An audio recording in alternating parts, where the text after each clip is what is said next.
Tere jälle, head sõbrad. Täna siis selline nuga nagu Helle Temagami. Ja minu jaoks, unustasin prosektori sisse, minu jaoks on see nuga, kuidas öelda, minu tähelepanu köitis see nuga ainult ühel põhjusel. Et tema on disaininud Les Stard. Loodan, et ma teile nime enam-vähem õieti hääldasin.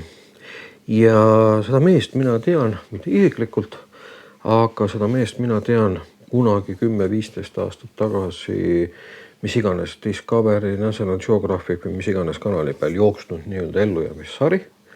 Jooksis tükk aega ja selle üles ehitus mulle meeldis selle sarja. Et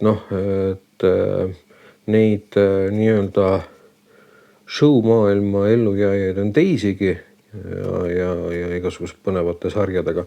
Mulle meeldis see ülesehitus, et see mees oli kuskil keskkonnas täpselt 1 nädala. Enamus aeg oli ta paikne ja pidi ellu jääma. Olid ka mõned osad sellised, kus ta liikus.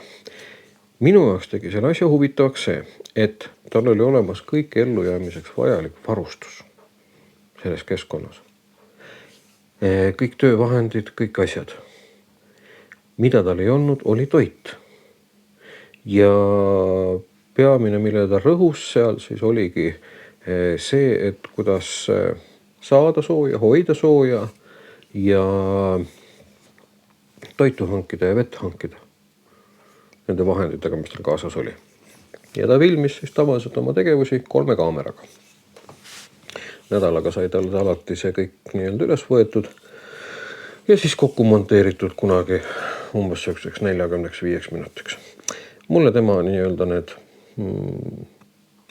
filmikesed, sarjad meeldisid. Tundus selline mõistlik härrasmees, kes teadis, mida teeb. Ta ei olnud ka liiga, kuidas öelda, edevalt showlik. See nagu väga meeldis mulle. Nii, ja tema siis nii-öelda on disaininud selle noa, mida siis Helle toodab. Nii palju, kui ma nüüd õieti mäletan, see pole ainukene tema disainitud nugad. Helle toodangus on minu teada üks veel, aga ärge praegu palun küsige, mis nuga. Mul on see mudeli nimetus meelest ära läinud. Seda samad nuga on olemas ka 2 nii-öelda versioonis. Minul on praegu siis süsinikteras H3LCA ehk siis 3-kordselt lamineeritud teras, kus siis põhimõtteliselt peaks olema keskel tugevama karastusega kihtteras ja külgede peal siis nagu pehmem. Ma ei ole väga leidnud andmeid selle kohta, mis ta on see HRC on siis kuskil korra käis läbi, aga see on tootja lehekülg. Oli 55 kuni minu arust kas 60 märgitud. Jõhker kõik on. Minu loogika ütles seda, et ilmselt siis keskel on 60 ja siin nagu noa küljed on siis ehk 55. Raske öelda. Äärmiselt roostetundlik on see nuga. Tegin just mõned päevad tagasi praekartult, lõikusin kartulit. Kartul loomulikult oli märg ja nii edasi. Jätsin selle noa siis köögilaua peale. Mis iganes muid toimetusi ma siin samas tegin. Vähem kui tunni aja pärast hakkasin siis nuga puhtaks tõmbama ja juba oli oranže täppe täis. Ja, eks nad siin nüüd peal on ja tavaliselt sihukest süsinikterasest nugadega ma lasengi noal nii-öelda mõnusalt täpiliseks ja oranžiks minna ja siis ma võtan tüki nahka, millele panen kas linaõli või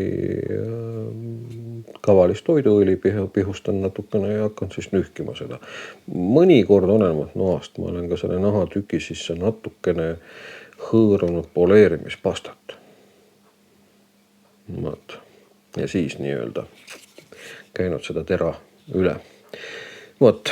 Mind need oranžid väiksed täpikesed absoluutselt ei häirigi ja tegelikult nuga, millel on näha kasutamise jälgi, võib nii mõndagi meile rääkida. Need lood reeglid on huvitavad. Teine versioon on siis, kui ma õieti mäletan, siis roostevaba teras. Ja see sama, mis Didigal kaalulgi 14C28N. selline nii-öelda roostevaba terase hind on neil samasse suurusjärku, vahet ei ole. Aga kui ma nüüd seda nuga hakkan ise loomustama, siis mitte midagi pole öelda. Tegemist on tegelikult nagu väga hea noaga. Lõikab suurepäraselt, puidu kannal on mõnus. Selle sama asja ma hetk tagasi just tegin. Et mille jaoks see nuga nagu ei ole mõeldud. See on see, et ma võtan puupaku ette ja hakkan temast siis laastu välja lööma või pirde. Et kui mul on juba mingi sükene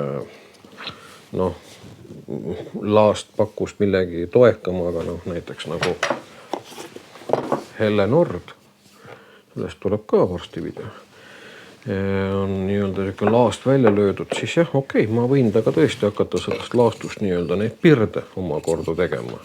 Et selle jaoks on ta sobilik. Aga ta ei ole see nuga, millega ma lähen nüüd ma võin ette võtta näiteks nüüd sellise puupaku, ta on 11 sentimeetrit nagu terapikkus. Et mul on selline 90 sentimeetri vaheline puupakk ja loomulikult ma saan selle pooleks taga. Aga ta ei ole mõeldud päris selle jaoks. Selle jaoks on mõeldud natukene toekamad tööriistad. Aga sealt edasi juba võib nii-öelda temaga liikuda. Ja kui sa 10 sentimeetrise puupakku oled pooleks saanud, siis neid pooli juba, siis sa võid temaga nii-öelda nende kallale minna.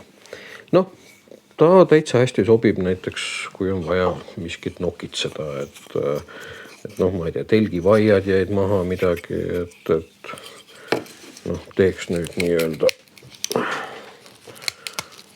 teeks siis endale telgivaia, et ja nii edasi, temaga on täitsa, on mugav käes, sükene nokitsemisnuga, et väga hästi on kontrollitav ja sükene, sükene tipp-toppen igatepidi, et mõnus töötada. Tema ergonoomika on minu jaoks täiuslik. Kui üldiselt ma pidasin Jääkeri puuka 110-140 nagu enda jaoks nagu kõige paremini sobivamaks käepideme poolest, siis nüüd on ta teisel kohal. Tema Kaamin esimesel. Et tema ergonoomika sobib minu number 10 käele täiuslikult. See on nii hea. Ja väga hästi kontrollitav nuga, ülimõnus käes. Ma võingi näiteks, ütleme, ma tahan võib-olla lokitada pirde suurema kogus endale ette valmis teha. Ma võingi lihtsalt selle noaga nagu, ma ei tea, tund aega järjest seda tööd teha, käsi ei väsi ära. See on nagu nii hea selle koha pealt. Teeb seda tööd ka üsna hästi. Võib-olla tema nõrk külg on see, et kui ma nüüd tahan mingis puutükist temaga läbi lõigata, siis see skändi profiil siin, ma saan hakkama, aga ega ta, ütleme niimoodi, et kõige ideaalsemalt niimoodi ei jookse diagonaalselt puust läbi, et saab hakkama, saab, aga on paremaid nugasid. Aga ütleme, kui vaja lõket ette valmistada niimoodi, siis sellise töö teeb ta väga ilusasti ära ja isegi tänu sellele, et ta on ainult 3 millimeetrit nii-öelda paks, mis selle osa on ka huvitav, kuidas Helle tegelikult teeb asju. See 3 millimeetrit on terapaksus käepideme sees. See on näha, kuidas ta hakkab peale käepidet minema veel saledamaks. Ma arvan, et kindlasti millimeeter läheb ta saledamaks, et ma oletan, et 2-3 millimeetri vahele jääb. Tegelikult see terapaksus on täpselt, see on nii ilusti siit näha, kuidas see tera läheb veel kitsamaks. Et tänu selle, et ta saleda teraga on, nagu umbes nii mõnigi võib-olla kööginuga, on temaga võimalik ka toidu kallal nokitseda. Ja ta ei ole seal nagu kõige ideaalsem, aga temaga saab hakkama. Saab võikud ära tehtud, praekartulid ära tehtud, liha ära lõigutud, tomatigi ära lõigutud ja nii edasi. Isegi kartulit ma proovisin koorida, oli ka võimalik. Et isegi ütleme nii, et sellest ei olnud üldse mitte kõige kehvem. Aga ütleme, et ikkagi kokkamise jaoks on paremaid sellised outdoor-stiilis nugasid. Aga ta saab hakkama, väga hästi saab hakkama. Et kes võiks sihtgrupp olla? Kes seda nuga võiks omada? Kuna ta kaalub ainult 155 grammi, siis minu arvamuse kohaselt täpselt need inimesed, kes tahavad käia mitu päeva järjest seljakotiga. Oled sa siis selline off-road matkaja või oled sa matkateel kulgeja? Kui sinu jaoks on tähtis kaalu optimeerimine, vot siis on see sinu nuga. See on täpselt sinu nuga, ta on piisavalt tugev, pea vastupidav ja nii edasi. Jälle matkaja jaoks oluline asi, et kui sa mõtled nagu kaalu optimeerimisele väga, siis on see veel ühel põhjusel sinu nuga. Ta hoiab päris hästi tera. Päris hästi. Et oleneb, kui palju sa mida lõigud ja nii edasi, näiteks matkal olles. Bushcraftiga tegeleja kindlasti lõigub asju rohkem, puud. Matkal peamiselt sa askeldad tõenäoliselt toidu kallal temaga. Vahel võib-olla teed mingisuguse roika teravaks või mingi oksa, et midagi oksa otsas küpsetada või niimoodi. Ma arvan küll, et ma oletan praegu muidugi, aga kui sa lähed nädalaajasele matkale, siis sul ei pruugi olla vaja kaasa võtta luisku tema teritamiseks. Nädalavahetuse matkale kindlasti ei ole vaja. Ära palun taga ainult konservava. Et siis ilmselt ta võib tahta luiskamist küll saada. Kuigi ütleme nii, et ega ta ilmselt ka konservide avamisel nagu nii lausnüridaks ei lähe. Et mina olen nüüd hooninud teda, ütleme, et võib-olla kõik ei saa aru, mis see hoonimine tähendab. Hoonimise jaoks on siis mul selline asi, siia on selle vineeri peale on siis kleebitud nahariba, mis on siis sisse õõrutud nii-öelda poleerimispastaga, et ma tunnen, et nuga tahaks saada natukene teravamaks.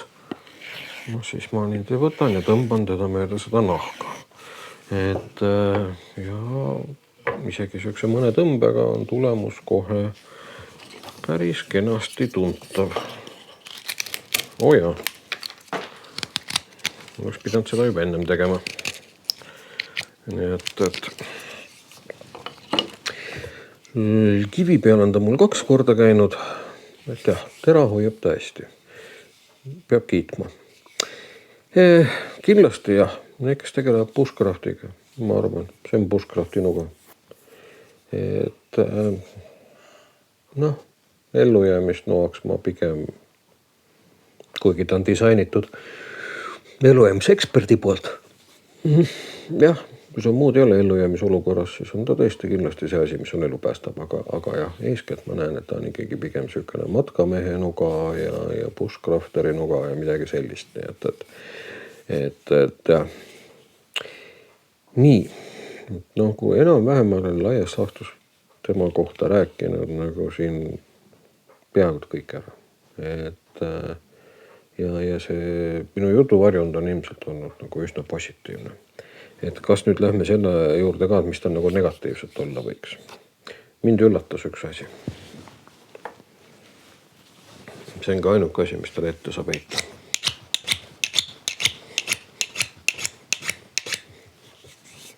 See on süsinik tera, seda ei ole võimalik saada sädeketta. Nagu päriselt ka või. No kuulge, kas teil härra ellujäämisekspert, kes sa selle disainisid, kas sa nagu selle peale ei tulnud, et nagu tal võiks siin olla mingisugune koht. On osadel nugadel tehtud. Ta on niisugune nagu mingi koht. Ma pean nüüd ise võtma mingid viilid ja asjad ette, panema selle noad ja kruustangide vahele ja hakkama siia nühkima seda kohta sisse, et ma saaks kasutada vot seda asja. Nii. Teine asi. Võtame teise helle. Utveari. Vot siin taga on see koht, millega tõmmatakse. Ja on päris mugav. Minule meeldib niimoodi. Kuigi ma ei mäleta, kas ta... Jah, see suutis ka noa seljaga tõmmata. Et... kõik töötab, super. Ellujäämisekspert, keda ma olen pidanud oma lemmik ellujäämiks eksperdiks telemaastikult, laseb nüüd nagu sellise vea sisse. Totakas ausalt öeldes. On, andke mulle andeks, on. Et kellel on see sama nuga olemas siis roostevabast terasest? Mul on suur palve. Tehke kindlaks, kas roostevaba terasest nuga saab selle sädeme kätte või ei saa. Aga see on ka ainukene siuke suur etteheide talle. Muud ei ole mitte midagi. Õnneks enamus nendel tulepulkadel on kaasas siuke lisa. Nii, aga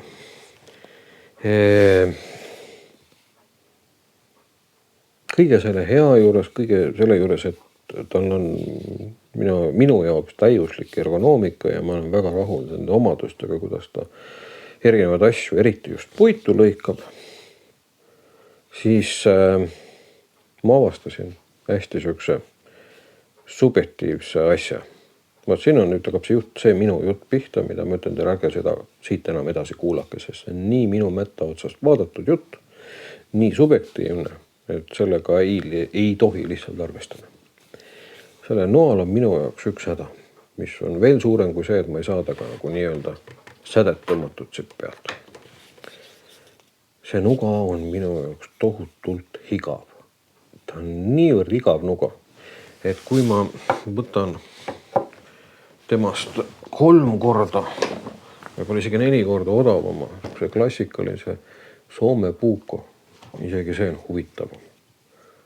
Juba selle pärast huvitavam, et käepide on huvitavam. No, on lihtsalt. Jah, puuko miinus on see, et tal on siin siuke rotisaba rood sees.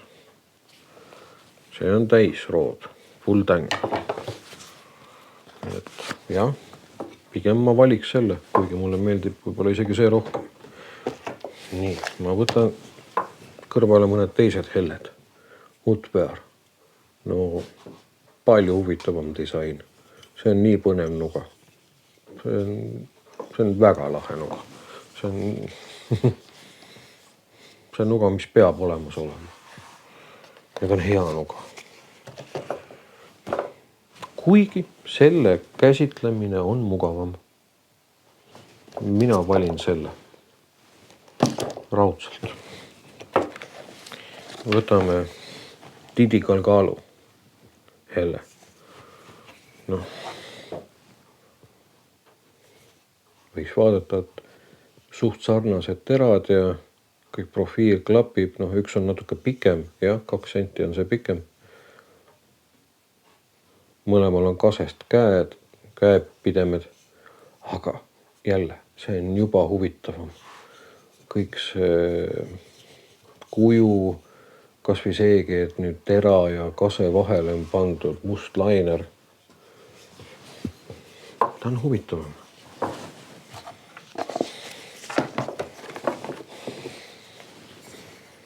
Helle Nord. No.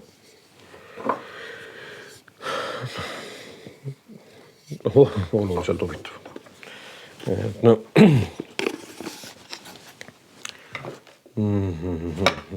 Okei. Võtame mõne teise brändi veel kõrvale. Jokker Campero. Jälle minu jaoks huvitavam nuga. On. Miguel Nieto Terrano.